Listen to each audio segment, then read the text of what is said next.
on the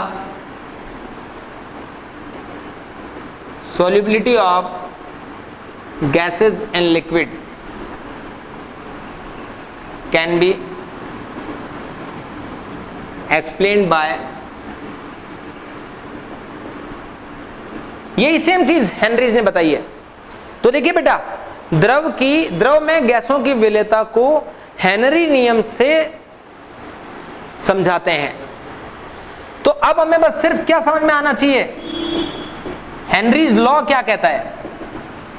ध्यान से देखो, और बहुत सिंपल सा है। एनसीईआरटी बुक में आप डेफिनेशन देखोगे तो किस पे ये लिखा मिलेगा, और एम क्या हो गया, के एच इंटू पी। देखो सुनो, एम उस गैस की क्वांटिटी अमाउंट है, जो गैस क्या हो रही है, डिसॉल्व हो रही है। एम क्या चीज है बेटा, देखो एम क्या है, अमाउंट ऑफ गैस डिसॉल्व, यानी उस गैस की मात्रा है जो द्रव उसमें द्रव में विलय होगी। और पी क्या चीज है, प्रेशर है अप्लाइड, जानते हो। और ये क्या चीज है, हेनरीज कांस्टेंट है। हेनरी कांस्टेंट के बारे में अपने स्कूल की बुक में ज़्यादा डिटेल में नहीं है, लेकिन सुनिए, के एच किस किस पे डिपेंड करता है, depend upon nature of gas, अलग अलग गैसेस के लिए अलग अलग होता है। और के एच किस पे, टेम्परेचर डिपेंडेंट भी है, टेम्परेचर पर भी डिपेंड करता है। समझ गए, ठीक है, अच्छी बात है।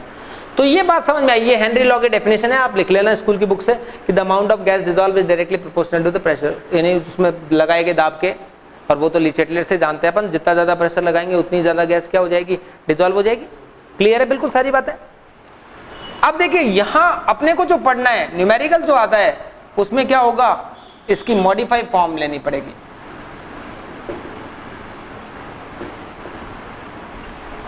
अब हम लिखेंगे modified form of Henry's law.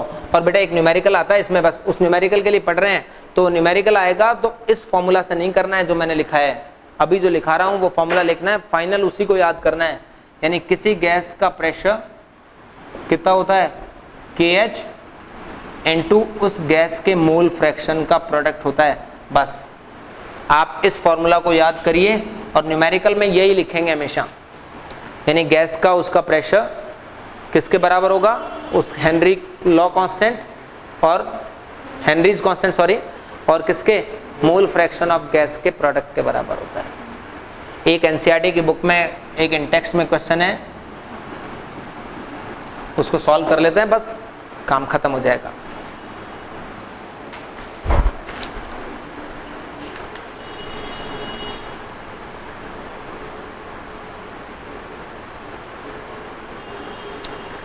NCERT की बुक में पेज नंबर 40 पे क्वेश्चन है, मैं क्वेश्चन पढ़ता हूं, देखो इंटेक्स में सॉल्व करा हुआ है, कोई प्रॉब्लम नहीं है।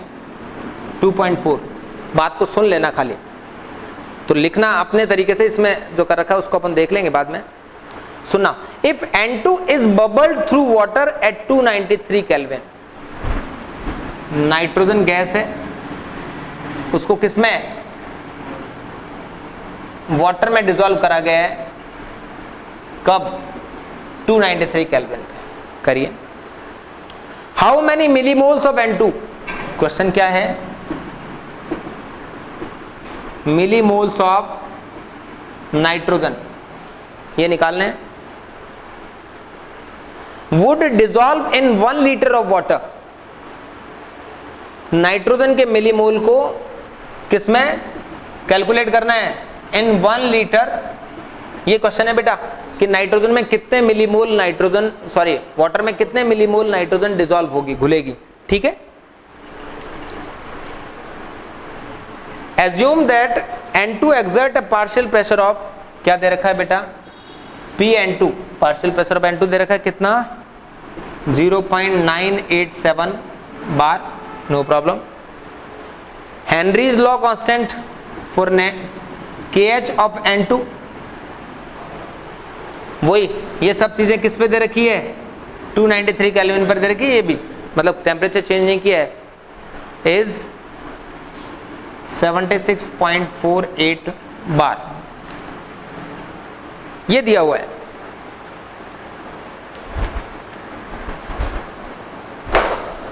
राइट। तो अब देखो बेटा कैसे करेंगे क्वेश्चन, यानी अमाउंट निकालना है अपने को, किसका, मोल निकालना है ना बेसिकली। मोल को 1000 से मल्टीप्लाई करेंगे तो मिली मोल आ जाएगा। ये तो बड़ी समस्या नहीं है अपने लिए, मिली मोल छोटा होता है तो 1000 से मल्टीप्लाई करते आ जाता है। तो वी नो दैट, आंसर कैसे स्टार्ट करेंगे, हेनरी लॉ का नाम देखा अपन ने, तो हम एक ही फॉर्मूला जानते हैं, नाइट्रोजन का जो पार्शियल प्रेशर होगा वो किसके बराबर होगा, KH इनटू नाइट्रोजन के मोल फ्रैक्शन के क्या होगा, प्रोडक्ट के बराबर होगा। और यही लेना हमेशा न्यूमेरिकल में, वो कभी नहीं लेना, इसलिए हमेशा ध्यान रखो यही। PN2 0.987, ये कितना दे रखा है 76.48, एक मिनट, ये सॉरी मैंने गलत नोट किया, शायद किलो बार था शायद ये, यस यहाँ क्या लिखा हुआ बेटा K बार, किलो बार का मतलब हो गया 10 की पावर 3 बार, ये नोट कर दिया मैंने। और N2 XN2, तो इससे क्या निकल जाएगा बेटा, मोल फ्रैक्शन निकल, देखो सुनो, मोल फ्रैक्शन आएगा तभी तो मोल आएंगे, तो मोल फ्रैक्शन किससे आएगा 0.987 अपॉन 76.48 इंटू 10 की पावर 3। इसको बेटा सॉल्व करा हुआ है इसलिए मुझे याद है, एक बार लिख लीजिए कितना आएगा 1.29 इंटू 10 पावर कितना -5, या मोल फ्रैक्शन आ गया आपके पास। तो अब तो मोल निकाल सकते हो ना, ये कितनी वैल्यू है यार, इतना मोल फ्रैक्शन, तो मोल फ्रैक्शन 1 से कम होता है लेकिन ये तो बहुत कम है, इसका मतलब इसकी क्वांटिटी क्या है, नेग्लिजिबल है। तो देखो बिकॉज मोल फ्रैक्शन क्या होता है, मोल फ्रैक्शन बोलो, नाइट्रोजन के मोल अपॉन नाइट्रोजन के मोल प्लस वाटर के मोल, और ये वैल्यू कितनी है, वेरी लेस, इसका मतलब वाटर के मोल के कंपैरिजन में नाइट्रोजन के मोल क्या होंगे, नेग्लिजिबल। तो हम क्या कह सकते हैं, XN2 जो होगा वो क्या होगा NN2 और क्या NN, बिकॉज नाइट्रोजन के मोल जो है very less than moles of water. तो अब ये निकालना है आपको, तो देखिए NN2 मोल्स ऑफ नाइट्रोजन क्या होगा, ये कितना दे रखा है इनटू मोल्स ऑफ वाटर, किसमें 1 लीटर में वाटर के मोल, आपको याद है वाटर की मोलैरिटी कितने बच्चों को आती है, वाटर की मोलैरिटी होती है 55.5 मोल्स पर लीटर। तो याद रखिए ये बात, 1 लीटर में वाटर के कितने मोल होंगे 55.5 मोल्स होंगे। हाँ वैसे निकाल सकते हो ना भाई, वाटर का अगर अपन मास 18 होता है, ये ऊपर क्या हो गया 1000 ग्राम, नीचे 1 लीटर, तो ये अप्रॉक्स 55.5 ही आएगी ना, वो सब क्लियर दिखता है ना। तो वही है, तो याद तभी तो होती है जब चीजें हमें आती है। तो इतना इंटू इतना, ये क्या आ जाएंगे मोल्स, इक्वेशन नंबर 2। तो लास्ट क्वेश्चन क्या होगा बस अब अपना आंसर, मिलीमोल्स ऑफ N2 कितने से मल्टीप्लाई कर दूं, 10 की पावर 3 से। ये सब सॉल्व कर लेना आप, मैं देख के बताता हूं आंसर कितना दिया हुआ है, 0.716 आंसर दिया हुआ है